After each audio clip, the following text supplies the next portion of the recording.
Hello and welcome to another EG Recap. I'm Jack Lindsay, and you guys had me a little bit worried last time. I talked about the other Jack reaching out to me and offering to get me a game, and when I read through the comments of that episode, a lot of people were saying, you doxed him, you showed his email. Now, I have to admit, I don't really know what that means.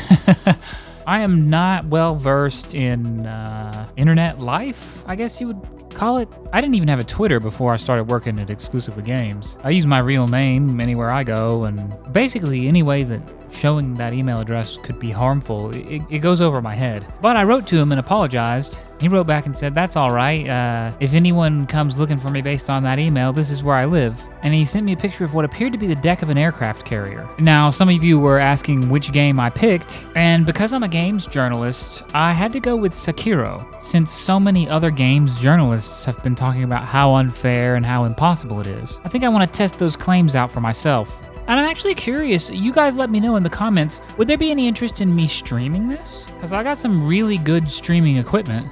Technically, I think I could stream a playthrough to this YouTube channel, but only if people would want to see something like that. You guys let me know in the comments, and I'll take whatever you write to Jeremy and see if I can get the go-ahead on that. But as for the news, I've got 3 stories for you today.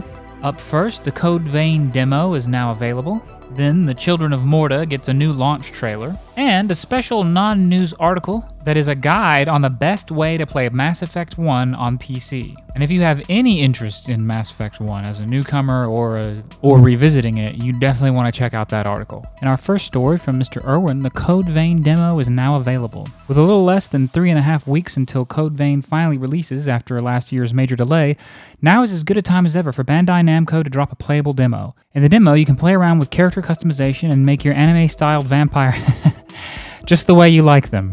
I don't know if I have a way that I like anime-styled vampires. Before hopping into the early game area Ruined City Underground to experience the combat and exploration. Like any other RPG of its type these days, it's already been compared to Dark Souls several times, but now it's being called Anime Dark Souls. Oh lord. That just seems to be the popular descriptor these days for difficult games, no matter how inaccurate it is. So just how Souls is it? Well, in the interest of those with internet connections on the slower side and stricter data limits, or those running low on hard drive space, Mr. Irwin has gone ahead and jumped into the Xbox One version of the demo to create some footage just for you. Isn't that sweet? His thoughts on the demo are that there are some nods to Dark Souls in terms of gameplay styling, but it's decidedly easier, at least in the early game. While he had a couple of deaths under his belt, he noticed the player character could take substantially more punishment than in games like Bloodborne, Dark Souls, or even Sekiro. The combat and general feel is also much slower than the 3 other games it could even remotely be compared to. To call it an anime Dark Souls isn't far off, but he still doesn't feel that that's an entirely accurate descriptor. At most, it's a Souls-light. There's just a bit more to the demo beyond what was shown, but considering just how much of the early game is shown, he decided against dumping any more spoilers in the footage. The official description of the game is as follows. In the face of certain death, we rise. In the not-too-distant future, a mysterious disaster has brought collapse to the world as we know it. Towering skyscrapers, once symbols of prosperity, are now lifeless graves of humanity's past, pierced by the thorns of judgment.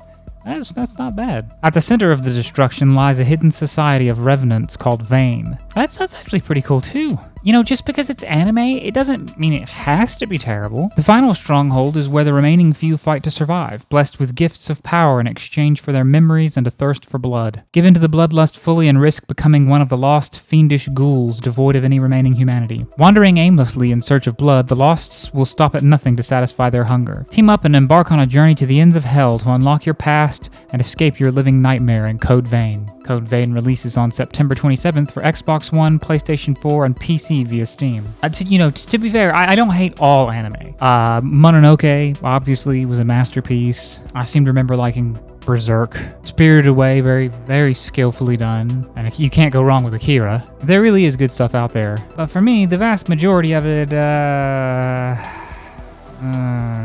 In our second story by Mr. Tyler Krasny, Children of Morta receives a new launch trailer. In Dead Mage's Children of Morta, the family that slays together stays together. Players can pick one of 7 playable characters, each one a unique member of the Bergson family, and go off on a roguelike adventure to save the world from the corruption, a vile, destructive force enveloping the world. The game was first announced way back in 2014 and went live on Kickstarter in 2015. Since then, it's seen ups and downs, but people are loving it. The reviews have come flooding in upon its release today, and that was the 4th, and there are an awful lot of 9 out of 10s and 95 out of 100s, on top of a mostly positive rating on Steam, and an 84 out of 100 from Metacritic. Yeah, but from the critics or from the audience? Because the audience score is the only thing that matters on Metacritic, same as Rotten Tomatoes. The game itself revolves around the continually changing and evolving experience of delving deep into an ancient mountain and the surrounding area. Uncover its secrets, grow stronger, and fight back the corruption. Throughout all of it, you are always a family. As explained on the Steam page, Children of Morta sets its story in a distant land, but copes with themes closer to our daily lives that one would expect. It's a story of simple emotions we all know so well and value more than sometimes we dare to admit. Love and hope, longing and uncertainty, ultimately the loss and sacrifice we're willing to make to save the ones we care for the most. Embark on the adventure of an extraordinary family of heroes. With the corruption spreading through the land, guardians of the mountain Morta have to stand up against the ancient evil. But it's not a story about saving the universe. Thank God, I'm so tired of those.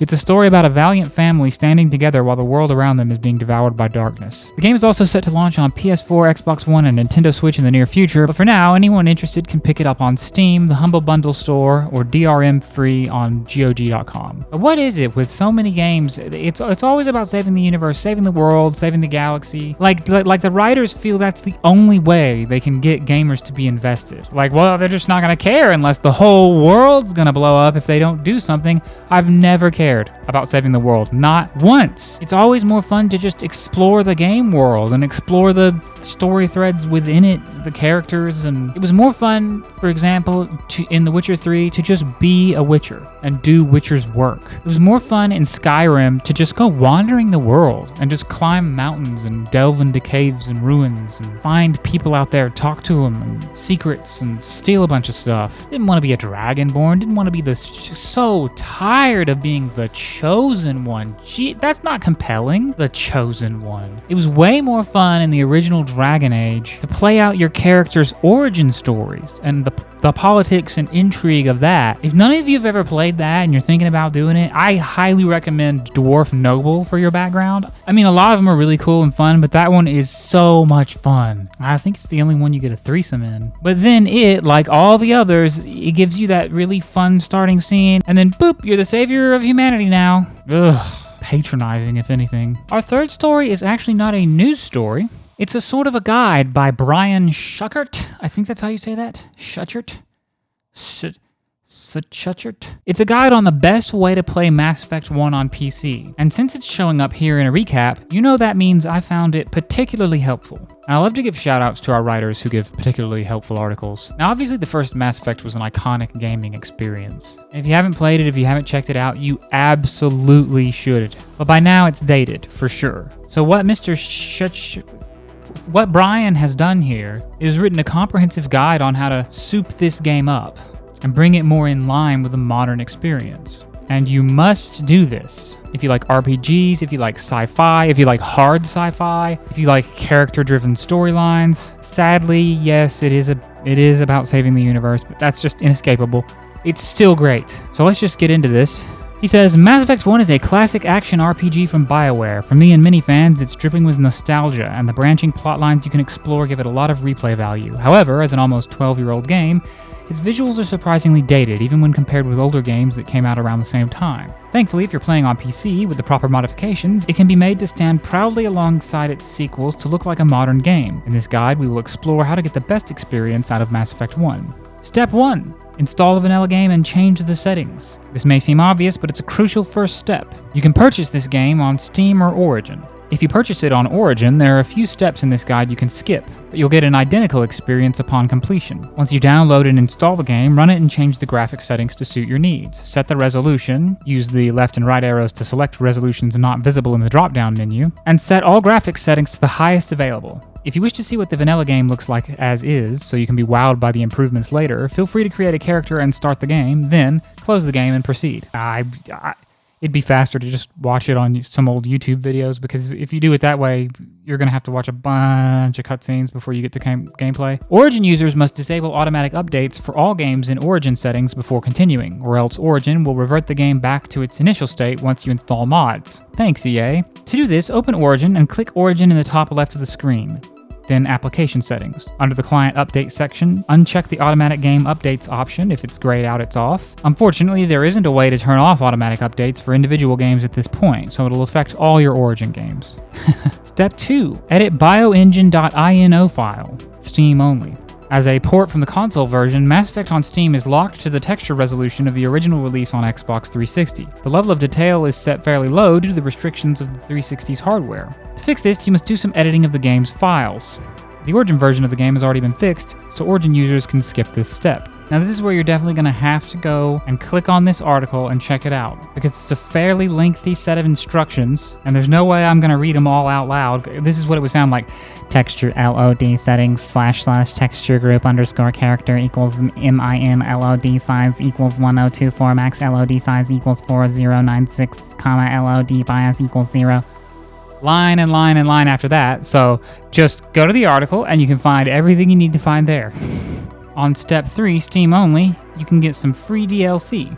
On Origin, the game's 2 DLC packs, Bring Down the Sky and Pinnacle Station, are included with the original download. EA also released these packs for free for Steam users, however, they must install them manually as they are not available through Steam itself. And what do you know, he's got both the links in his article. If you prefer the French, Italian, or German version, you must follow this link and pick your language from the list. All languages are included with the Bring Down the Sky download link. Install them one at a time. Simply run the exe files for each and follow the instructions. Pinnacle Station requires a product key when installing, and he's got that too. Once you install these, he recommends again that you run the game once more to ensure it's working properly. Step 4, he's got some PC tweaks that are optional, not recommended. And these involve changing files in the config folder, which if you mess up, you're going to mess up your game. And rather than go through them step by step, he includes a link to the full list, which is in the Mass Effect fandom wiki. And he recommends, of course, you should back up your files before making any of these changes. Oh, one of them's cutscene skipping. That's useful, especially for the docking scenes, entering or exiting the Citadel. Oh, but if you do it at the wrong time, it can freeze the game. Maybe not. Other tweaks include giving you the ability to command each squad member individually. The HUD allows you to do this inherently, but not with key bindings. Customizing quick slot keys for abilities, and adding a quick load function to the game. Proceed with these tweaks at your own risk. Yeah, still really cool though. He's got an optional controller mod for Step 5. It says if you're like me, the Xbox 360 version was your initiation to the franchise, and therefore you learned to play on that controller first. It may dismay you to learn that the game does not support controllers out of the gate. What's odd is that the overlay files and inputs are present within the game's files. However, some of the controls were rendered inactive when the game was ported by Demiurge Studios. Thankfully, the modding community has your back. It does not include an installer, so you have to install it manually. However, the mod makes it easy for you. All you have to do is replace certain files after backing them up with the ones included in this link below. Keep in mind that if you install this, the mouse and keyboard controls become inoperable. It also replaces the HUD you use to command squad mates and select abilities and weapons, as these overlays are separate on the controller. It's difficult to change this back after installing, so make sure you want to play on controller before proceeding. Keep in mind that the mouse and keyboard HUD allows you to command your squad mates separately, and this function is lost when using a controller. For Step 6, we've got optional other mods. If there are any other mods you wish to install, make sure you install them before proceeding. Some of the most popular include the unofficial patch ME1 Recalibrated, which includes a variety of fixes to cutscenes that weren't rendered properly. For those who despise the elevator scenes, there's a fix that speeds them up. Similarly, if you're impatient, there's a mod that removes the BioWare screen that comes up when the game starts. There's also a mod to improve the Mako's controls, which make it less bouncy on rough terrain. Speaking of the Mako, there's a mod that changes the Mako's mouse and keyboard controls, which some may prefer. There's a restoration mod that enables all romance options, regardless of what gender you pick. For those who want the Asari to have continuity with ME3, there's a mod that changes the look of Liara and other Asari. If you like to take screenshots, there's a photo mode mod that allows you to stop time, enable flycam mode, and turn off the HUD. For those who like to keep it casual, there's a casual hub. For those who like to keep it casual, there's a casual hubs mod that allows you to enter the Citadel with all that. Rah! I cannot speak the English. I don't know what the words are. For those who like to keep it casual, there's a casual hubs mod that allows you to enter the Citadel without all that pesky armor. You will appear as you do on board the Normandy. If you have a newer AMD CPU, some users report a strange glitch on certain planets that causes characters to be rendered as a black blob. There's a fix for this, which also enables FPS counting, anti-aliasing, and a few other features. If any of these mods interest you, install them and give them a try. The great thing about PC gaming is that we get to change the game to play how we want to. That's one of the great things. Again, be sure to back up your files before installing the mods and run the game once you've installed them to ensure it functions as it should. And then we have step 7, MEUITM. Mass Effect Updated Improved Textures mod. This is the main event, the Mass Effect mod to end all Mass Effect mods. It's also one of the easiest mods to install. The installer included does all the heavy lifting for you. Follow this link to download it. Every mod he mentions, he's provided a link straight to it. The Nexus mod page includes instructions for installing, including a video that demonstrates the install for you. There are a variety of options when you install the mod, such as different looks for characters' eyes, characters and armors updated to look like they do in subsequent games, and different looks for FemShep. There are also videos on the Nexus mods page that demonstrate the difference between these options, and it's worth taking a look to see which you prefer. Be sure to check the Install Direct Sound option for improved audio. There's also a reshade option, which includes a variety of changes, including sharpening, improved anti-aliasing, and greater clarity. It also puts a bloom effect, on the game that, he didn't care for it either. However, this can be configured through a helpful overlay, which allows you to turn off and on all the reshade features individually by pressing Shift plus F2 to make these changes. Keep in mind that the reshade option causes the game to stutter on startup while the effect is applied. Once you select all the options you want, all you need to do is press install, and it'll do the rest for you. Another texture mod worth checking out is the Allot mod. If you want to install both, be sure to install your favorite last, as the other may overwrite some textures. The instructions for both mods say to install the other one first, so it's up to you to pick your favorite. Step 8, play and enjoy. Now that you've done all the hard work, you can finally enjoy the fruits of your labor. The galaxy is yours to explore, and now it looks as good as it can. Now, do you see what I mean by how insanely helpful this article was? God bless you, Brian. Brian? God bless you, Brian. I can tell you from personal experience, I did something like this a few years ago. A lot of the mods and texture packs and reshaders and all that he's talking about I used. And it really is mind-blowing, the effect. It looks like you're playing a different game. Even if you already have beaten Mass Effect, it's a great way to go back and revisit it. I can't recommend it enough. I don't know if there are other gaming sites out there that have quite such a comprehensive list for this task. But either way, it's just one more reason to come check out Exclusively Games. Because thanks to Brian, we're just that much more awesome. That'll do it for the news today. And remember, in addition to liking, commenting, sharing, subscribing, be sure to let me know if there's any significant interest in me streaming to this channel. In this case, it'd be Sekiro. I mean, if I'm going to be playing it anyway, I might as well. You can jump in and make fun of me while I die. And for me, it'd be nice. It'd be nice to have the company. I'll see you guys next time.